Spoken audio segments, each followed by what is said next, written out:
ఆ అంటే అమ్మని, ఆ అంటే ఆవని, ఈ అంటే ఇల్లని, ఈ అంటే ఈగని.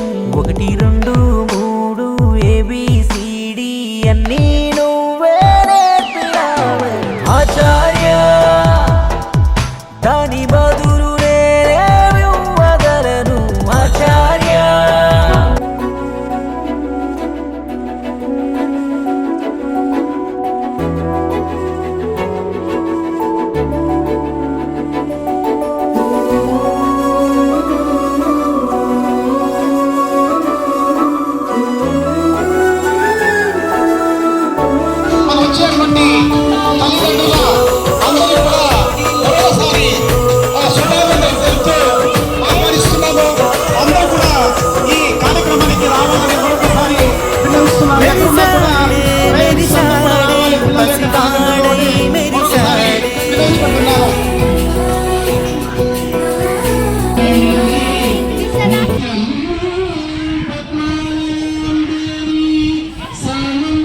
పది మంది ఉండగా ప్రతిరోజు పండగే, పడి నవ్వుతుండగా ప్రతిరోజు పండగే.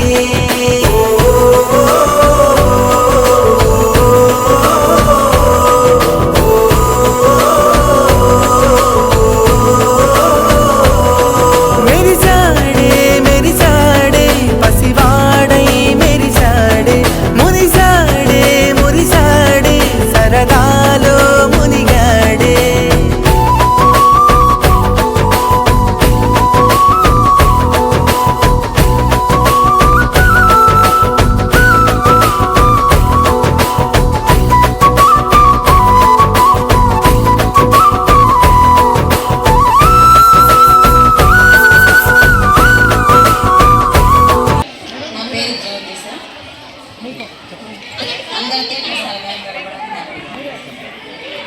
అందరితో ఇలా సరదాగా గడపడం హ్యాపీగా ఉంది, సరదాగా ఉంది. Okay, thank you. చాలా చక్కగా మాట్లాడారు. ఆనందంగా ఈరోజు ఈ ఆత్మీయ సమావేశాన్ని జయప్రదం చేయడానికి విచ్చేసినటువంటి తల్లిదండ్రులకి అలాగే పెద్దలందరికీ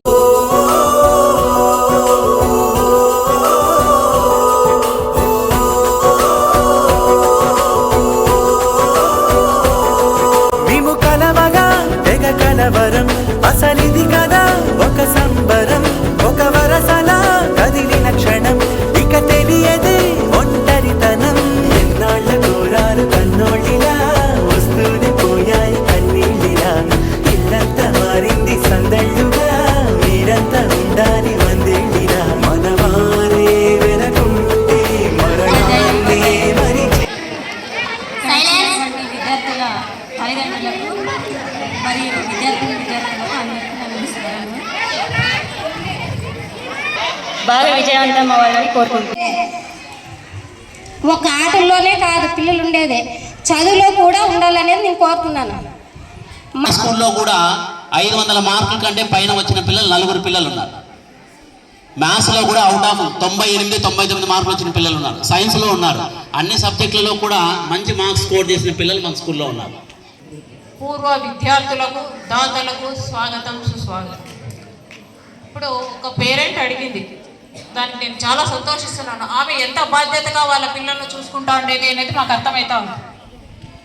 మనం ఒక పంట పండిస్తాం, 6 నెలల్లో 3 నెలల్లో పంట, దాన్ని ఎరువు వేసి పొరుగు పడుతుందని ఎంతో జాగ్రత్తగా చూసుకుంటారు.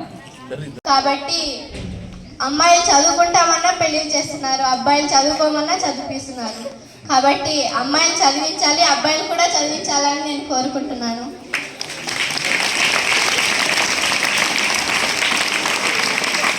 అమ్మాయిలంటే బరువు కాదు, బాధ్యత అనేది పేరెంట్స్లో ఉండాలి. బాల్య వివాహాలు అనేది మంచివి కాదు, చిన్న వయసులోనే. దానివల్ల జరిగే నష్టాలు చాలా ఉంటాయి. కాబట్టి బాల్య వివాహాలు చేయొద్దండి. అమ్మాయిని అబ్బాయిని సమానంగా చూడండి. నాకు ఈ అవకాశం ఇచ్చినందుకు చాలా థ్యాంక్స్.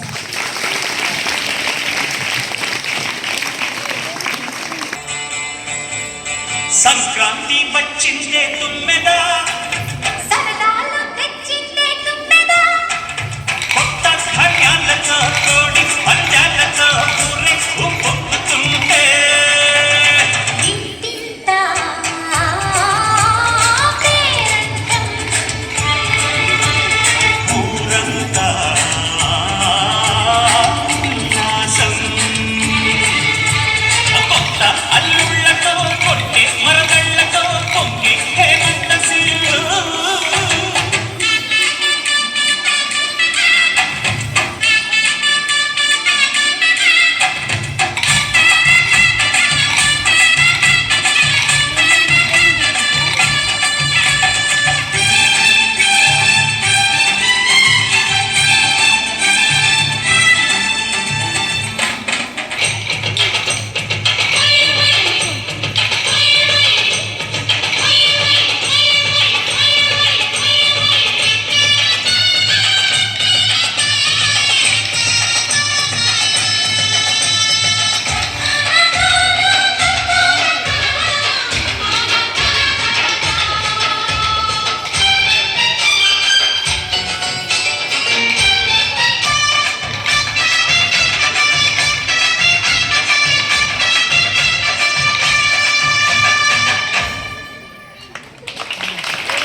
ఏదో ఆలోచిస్తున్నా? ఏం లేదు, 6 గాడులు చేసిన కట్టాం. ఈసారైనా చేతి కొత్తదా లేదా అని.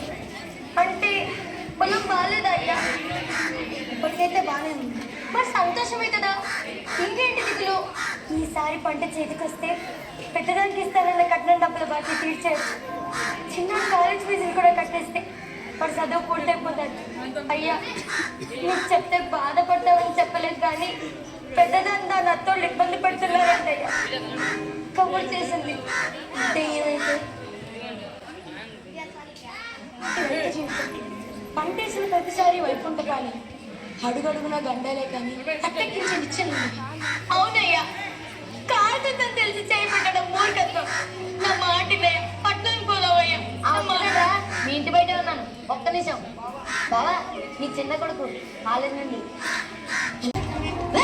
నీకు ఎన్ని సార్లు చెప్పారా? అన్ని నేను ఒక్కళ్ళే చూసుకోలేను, ఒక్క పని కూడా చేయలేవా? ఇవాళ సరిగా ఉంది, పెద్ద బాగాలేదు కానీ నేను మన మార్కెట్కి వస్తున్నా. లేకపోతే అయ్యా, ఈ సరుకేమయ్యా బంగారంలా ఉంటాయి. చూడు బాబాయ్, మన బంగారం బాగుందని మనం అనుకుంటే సరిపోదు, అది చెప్పాల్సింది కంసాలి. ఇక్కడ కంసాలి నేను, బంగారం మీది, కాబట్టి చెప్పాల్సింది నేను. టమాటాలు అన్నీ మచ్చలు మచ్చలే, కిలో 2 రూపాయలు. పత్తి చెత్త, ఒడ్లు చూస్తేనే తెలిసిపోతుంది నాణ్యత లేవని. ఉల్లి పర్లేదు అబ్బాయి, కిలో 5 రూపాయలు వస్తాయి.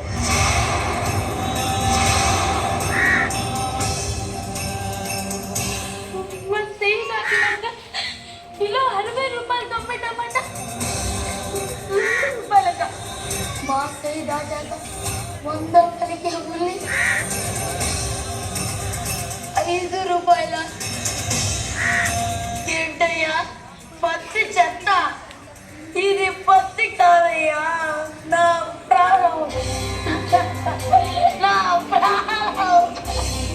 అయ్యా, బయట పాతి చేసిన బియ్యం 1500 అమ్ముతుంటే బస్తాడు వండయ్యా 1000 రూపాయలేనా? ఇది ధర్మం కాదయ్యా, ఇది ధర్మం కాదయ్యా.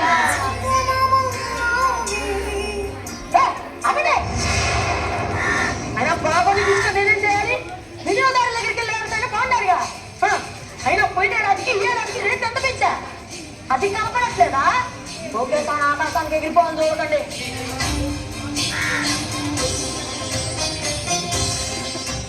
అన్యాయమయ్యా, రేట్ అయ్యింది. చెప్పిన రేటు కన్నా పైసా కూడా ఎక్కువ ఇచ్చారు. మార్కెట్ రేటు బట్టే చెప్పా, అమ్మితే మళ్ళీ పోనీ.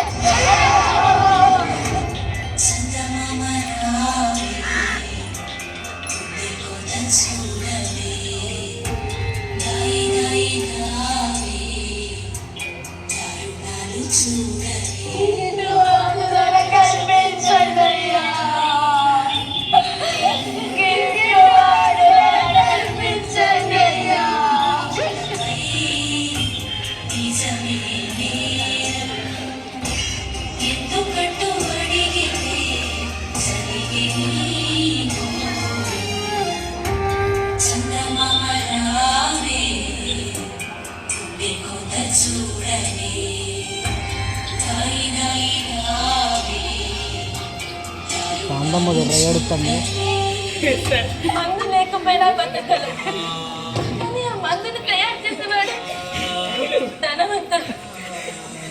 సిగరెట్ తాగకపోయినా బతకలు, కానీ ఆ సిగరెట్ ని తయారు చేసేవాడు ధనవంతుడు. కానీ అన్నం లేకపోతే బతకలేం. రైతు మాత్రం పేదోడు.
ప్రతిరోజు